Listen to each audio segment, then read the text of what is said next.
Hello again, Nissan or Datsun fans.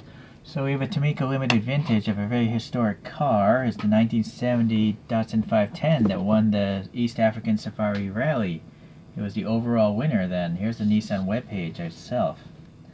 It's saying here at the bottom it's the first domestic car win for them, I guess. So this might be their first international win.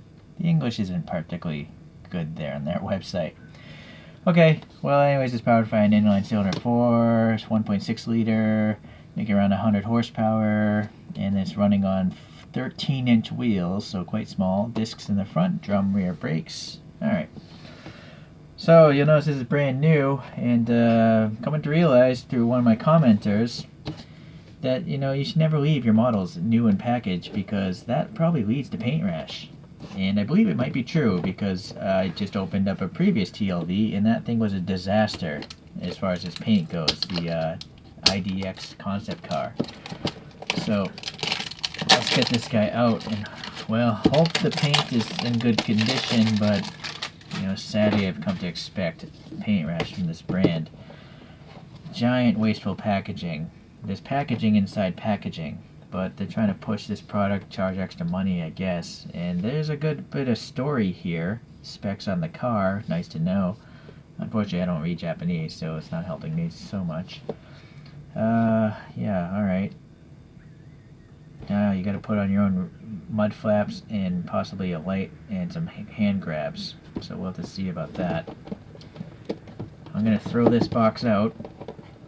Just, don't have room to collect these giant boxes, right? I'll keep the little one, but this big one is just, oh my goodness. So this right here probably cost $1 or $2 that I paid for. Trash. This black box here might be another $1 or 50 cents at retail, I'm saying, not production cost. Unfortunately, maybe there is no way around it because well, no, I do feel this would have easily fit. Yeah, those mirrors could have fit in this. It could have just been this. Nice and small. But now I had to pay for this cardboard that just goes right into the trash. Alright. So this stuff I will keep. It is taped together. Alright, let's get that cut. Tape on both sides. And then what's smart about this brand is this blister will actually fit inside this cardboard box. It's strange to me that other brands like Tarmac Works give you a blister and it doesn't fit inside the box they give you. Alright, so that will go into a storage box. Now let's take a look through here. So they're the hand grabs, and then there's a light, but there's no hole. There's the fenders. I don't know. I don't think I'm going to bother gluing them on because the fenders are just going to be glued right there, but definitely not the light. Without a peg hole, I know that next time I pull this out for a review, it's just going to break off. So those will just go into that storage again. Let's take a look at some images here and compare. I'm pretty sure it's going to be a relatively accurate casting. Here it is after racing. It's got a whole dented fender and stuff. Oh, there's a light there in the front that TLV managed to get. And then here's the rear view, probably from the same museum or whatnot. Okay, I think it looks good. Oh boy, let's get the dental pick out and hope that the paint isn't a train wreck.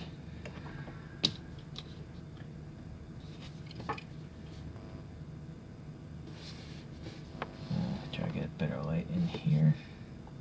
Yeah, it's not good. It's not as... Yeah, it's definitely paint rash going on there.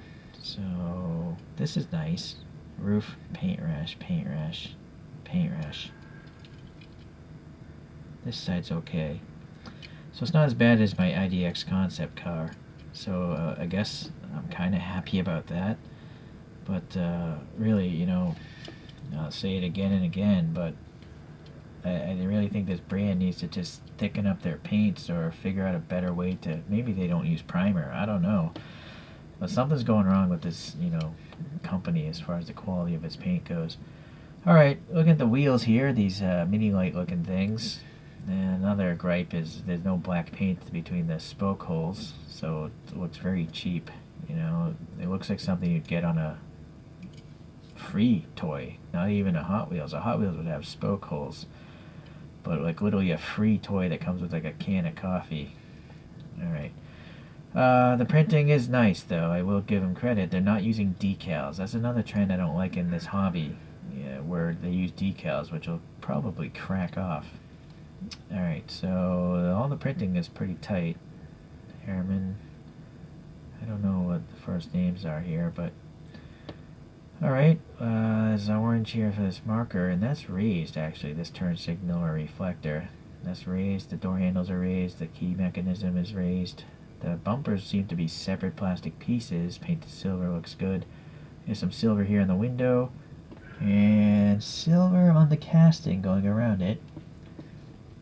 No side mirror, but there is no side mirrors on this car, so when you're rally racing, I guess you don't care what's behind you. Alright, this grill, that feels perfectly smooth. So it's printed on, and then this fog light here is just white paint. I kind of feel like it would have been nice if this is a plastic insert like the headlights, you know, or maybe print something on it so it looks like it's covered by a piece of fabric or something. It just looks weird compared to that, you know, when they're the same size. Let's see here. There seems to be some orange and white printed here for those reflectors or turn signals. So this is actually a separate piece, I see. I think this is just a screen on the real car just to keep rocks from getting into the radiator. The silver around the headlights is really nice. It looks like this is a separate inset, and then this white's inset that. So this is a casting, plastic. So a lot of work effort. There's some sort of tabs on the bottom of this thing. I'm gonna guess maybe they are thinking about or have released a different version that has additional fog lights or something coming off of this bumper, and those are meant to be glued on to this. If anyone knows if that's something they've made, please let me know. I'd be curious. Maybe I'll buy it. Although I'll probably have paint rash. Sorry, I don't know. I lost focus there. This side, yeah, same as the others. Okay. So at least this top view is really nice. This black paint here, very smooth. It's matte finish. It's not glossy, but it's nice. And then, you know, you got the tampo printings. Nice to see a license plate. And then up here, tampo printed again. And same here. Black molding around the front and rear glass. Silver on the side glass. Taillights, nice. You know, they're clear. They're plastic. They're not painted. Well, there's paint, but it's behind the clear lens. And then again, we have another light in the back, but it's just painted. This was a little smaller. I guess I can understand that not being an insert. It's part of that bumper, actually. And then nice to see a real license plate. And the Datsun text there is pretty good.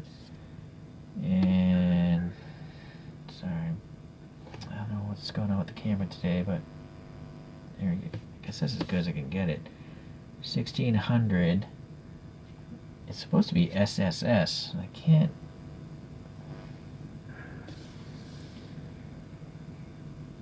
Well, I don't know.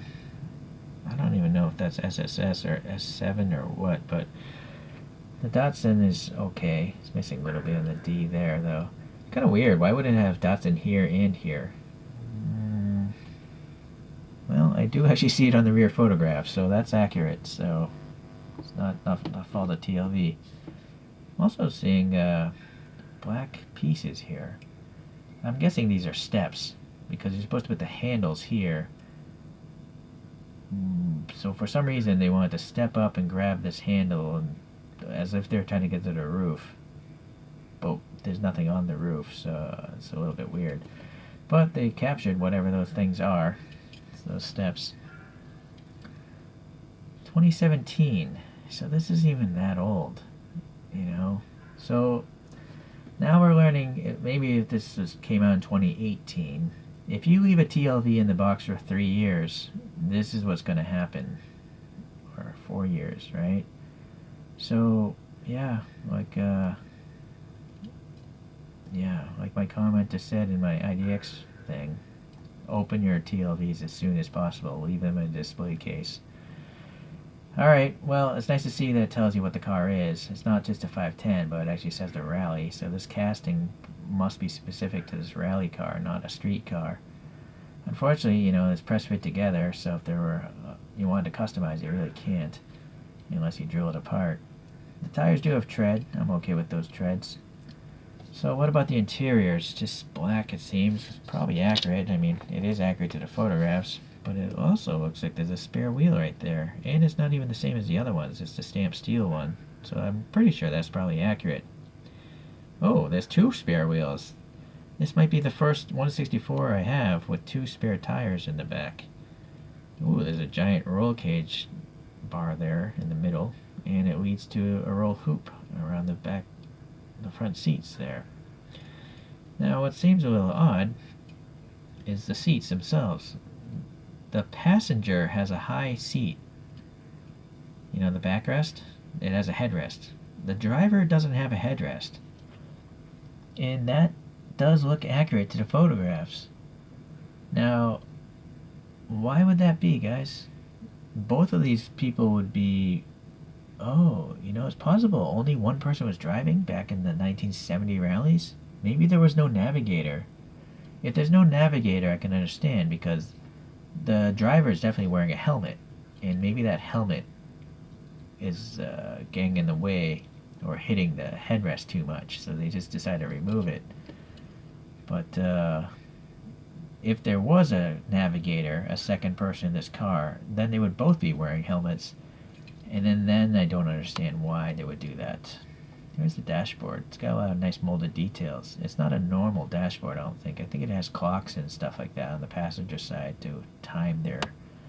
But again, maybe there is no passenger, so I don't know. What do you guys think? Please leave a comment if you know better, because I don't know much at all. These wiper blades are very thin. At least they are wiper blades. There are some TLVs have none at all. And these are actually casted in and painted black. They're not a tampo print. So that's actually better than usual. Okay, well, it does have suspension. That stuff matters to you. It is now time to compare to a couple other castings. I actually have another brand that did this rally version, so it'll be interesting. Maybe we'll do a comparison, but for now, let's just get them up on the tray and see.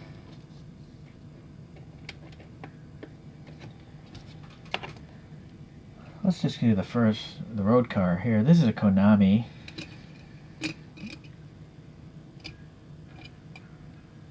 And then this is a green light. This is a BRE road racing version. I think all 3 of them are pretty decent. I'm going to throw in this wagon by TLV. And this one has a copyright of 2009. And the paint quality on this one is perfectly fine, except for it's missing a little paint on the taillight, but I went and added red. So maybe this was taken out of the box, because the paint hasn't blistered.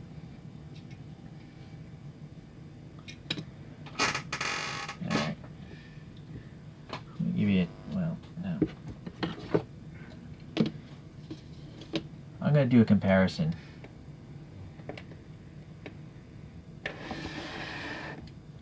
So this one here is made by Dydo. It's it's like a model kit. It's not hard to put together, but and then you cover up the front screw with this little skid plate. So this thing is copyright 2004, and the paint on this is nicer. There's no paint blistering, you know.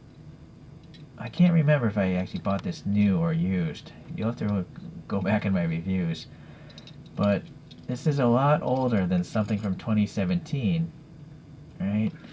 Anyways, let's compare the two, see what's going on casting-wise. Let's start with the rear here. So the Dydo has a very, very chrome bumper. It does capture the rear taillight thing. It does have a separate license plate. number. It's a different number car. It's number 25, so the license plates aren't going to match. But the Dydo is painted on taillights. And this is, you know, I much prefer the clear ones. This has black printing around the windows. This does not. This one has a graphic for hand grabs. This one you can add your own three-dimensional ones. The front view. The Dydo does have these psychedelic front headlights, clear with some weird psychedelic pattern behind them. But it looks a little cartoony or something. The lights are too small and the grille is too big, this chrome grille strip, whereas the much finer details on the TLV. This looks more like a real car to me. There is orange paint here for the turn signals, and then the chromed light thing. Again, there's black paint around the window molding, no paint on this one. So top view, different license plate. The riding stance on the Dydo is lower. But you can see the fender. The fender opening's weird. It's like swept back, actually. I'm not sure what's more accurate. I'm gonna guess it's the TLV. But if you look at the wheel arches on the TLV, let me focus there, they're more concentric. They're not quite circles, but they just look like they're following the tire better. So this one has more silver paint around the windows. This one has a little silver paint here on the window, but there's no side glass in the front. So you can see a lot more of the interior better. And coincidentally, this one also has casted in spare tires, 2 spare tires. But there's no additional color, they're just black wheels like the outside. Whereas the TLV one actually has silver wheels, and you know, so there's just more effort going on with the TLV. It has a roll cage or roll bar. This one does not. Alright, but the main thing you gotta remember is price value. I'm pretty sure the Dydo kit was $6 to $7, or maybe even less. Look up the price of one of these. Look up the pre-order price of this. I'm gonna guess it's 5 times as much as this. And then today's pricing, well, yeah, TLVs are not a good value. Actually, all diecasts are not a good value. No one needs these things, but in the realm of diecasts, yeah, this is a really expensive model. Okay, it's definitely nicer. Yeah, trade-offs, I guess. If you really like paint quality, this is obviously a better brand. If you like tight details, this is the better brand at a price. Alright.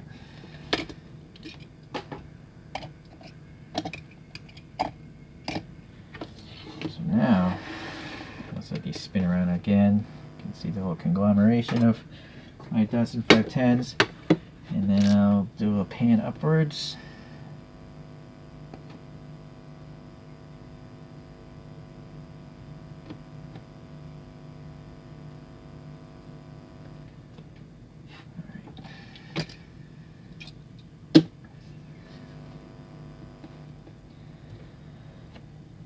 Alright, well, conclusion again.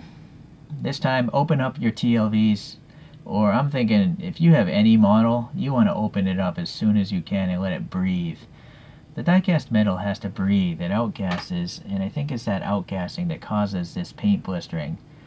But if it's outgassing in a sealed box, maybe that's what causes paint rash. But if it outgasses in, say, a large cabinet, the gas goes somewhere outside of the model. This is my weird amateur scientific theories here, so I'm probably wrong, but if anyone else can explain better, please make a comment. Alright guys, well, I'm going to have another TLV. I have a Cedric that's brand new sealed as well. It's probably going to have paint rash, so maybe you'll hang out to see that video. Thanks for watching guys, I appreciate it.